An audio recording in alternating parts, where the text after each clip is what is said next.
Assalamualaikum warahmatullahi wabarakatuh. Alhamdulillahirabbil alamin wassalatu wassalamu ala asyrafil anbiya'i wal mursalin wa ala alihi wa ashabihi ajma'in. Rabbi shrah li sadri wa yassir li amri wahlul 'uqdatam min lisani yafqahu qawli. La haula wala quwwata illa billahil aliyyil azim. Alhamdulillah, kita bersyukur kepada Allah Subhanahu wa taala kerana dapat bertemu dalam siri Nabi pesan apa.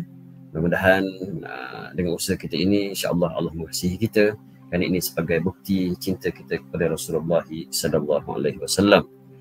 Insya-Allah tuan-tuan dan puan-puan sekalian, hari ini saya akan berkongsi satu hadis Nabi sallallahu alaihi wasallam yang diriwayatkan daripada Al-Imam daripada Abu Hurairah radhiyallahu anhu, yang mana Abu Hurairah radhiyallahu anhu berkata, qala Rasulullah sallallahu alaihi wasallam, man ada li waliyan faqad azantu bil harbi wa ma taqarraba ilayya 'abdi bi syai'in ahabba ilayya mimma aftaratu 'alayhi wa ma yazalu 'abdi yataqarrabu ilayya bin nawafil hatta uhibbah fa iza ahbabtuhu kuntu sam'ahu allazi yasma'u bihi wa basarahu allazi yubsiru bihi wa yadahu allati yubtishu biha wa rijlahu allati yamshi biha wa in sa'alani a'taituhu wa in ista'adani wa la'u'izannahu. Rawahu Bukhari.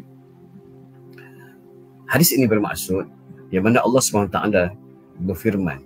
Hadis ini adalah hadis kursi yang mana Nabi SAW meriwayatkan. Allah SWT berfirman, barang siapa yang memerangi waliku, maka aku akan izinkan perang untuknya.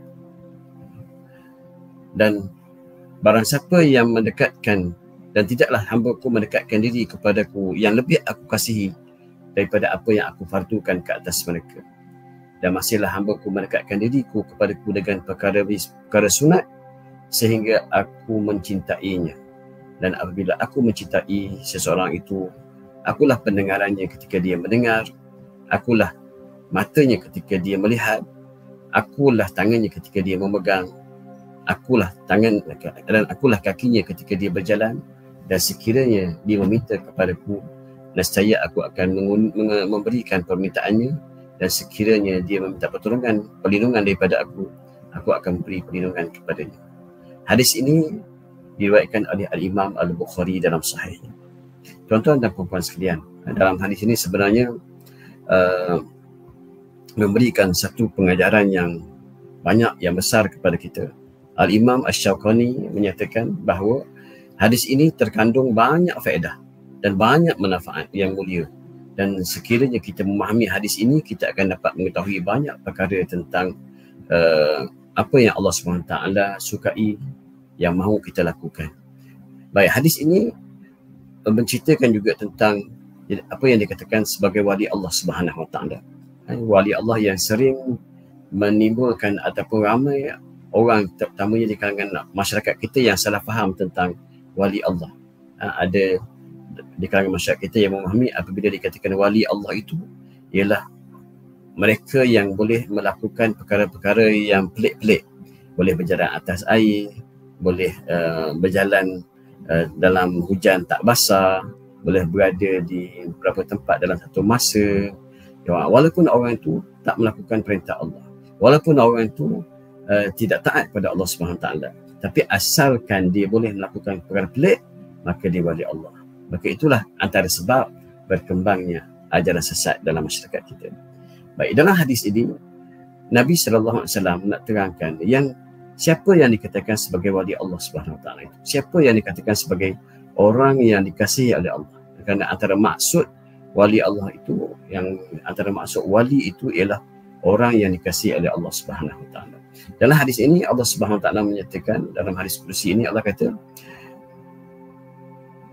Allah benci dan Allah marah orang yang memusuhi orang yang dikasihi oleh Allah SWT.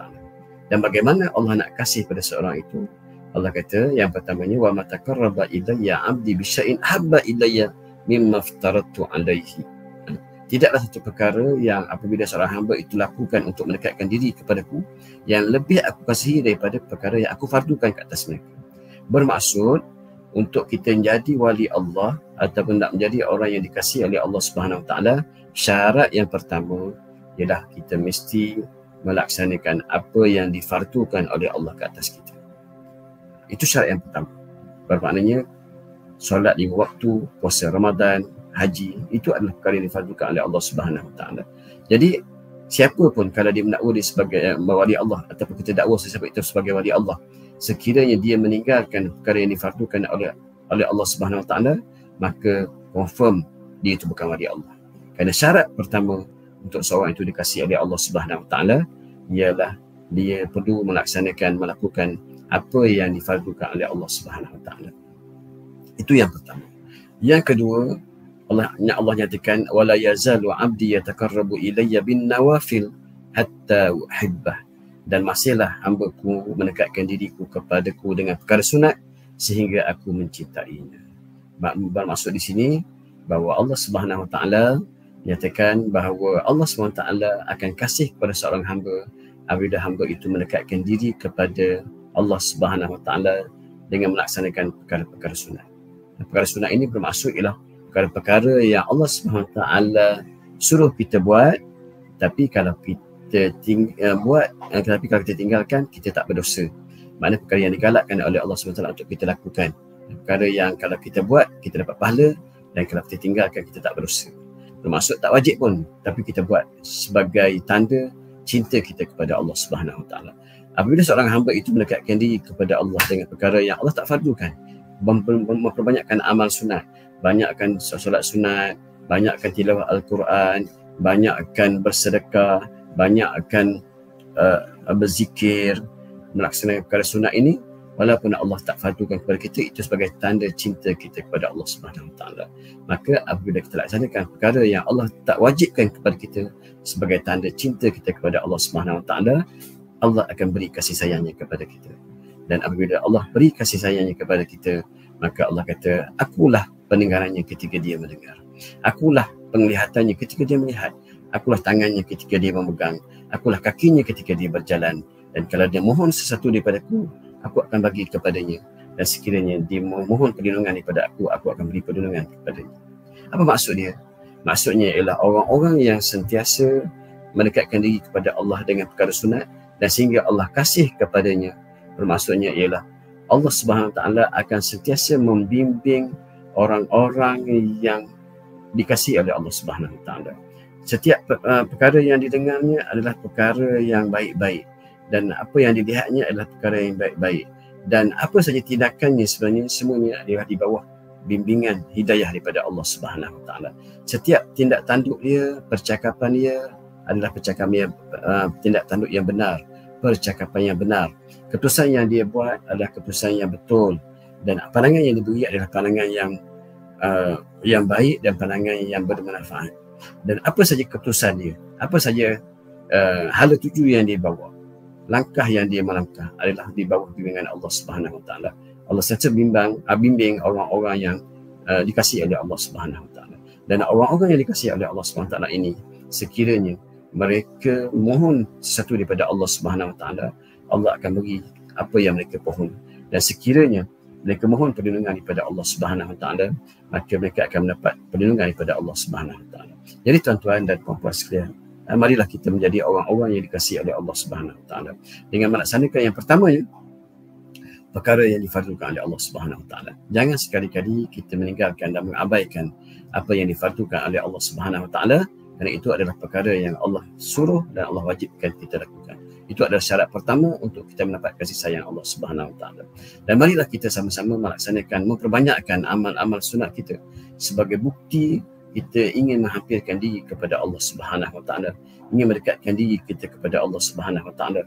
Kerana dengan apabila kita mendekatkan diri kita kepada Allah Subhanahu Wa Taala, maka Allah Subhanahu Wa Taala akan mendekatkan diri kita kepada kita. Dan sebagaimana hadis Nabi sallallahu alaihi wasallam dan hadis yang lain daripada Anas radhiyallahu anhu, Nabi SAW meriwayatkan daripada Allah Subhanahu Wa Taala juga hadis kursi.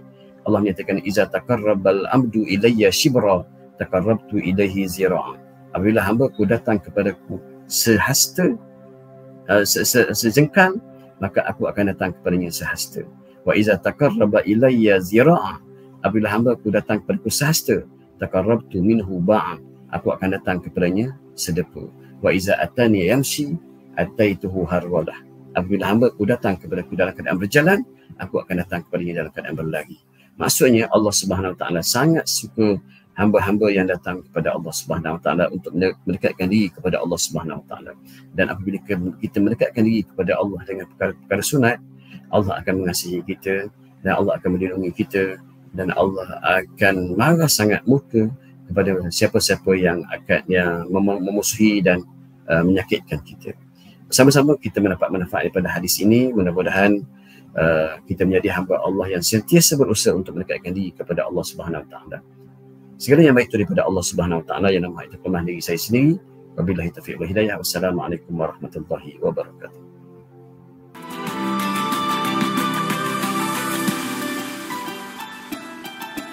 Bersama membina masyarakat rahmat TV.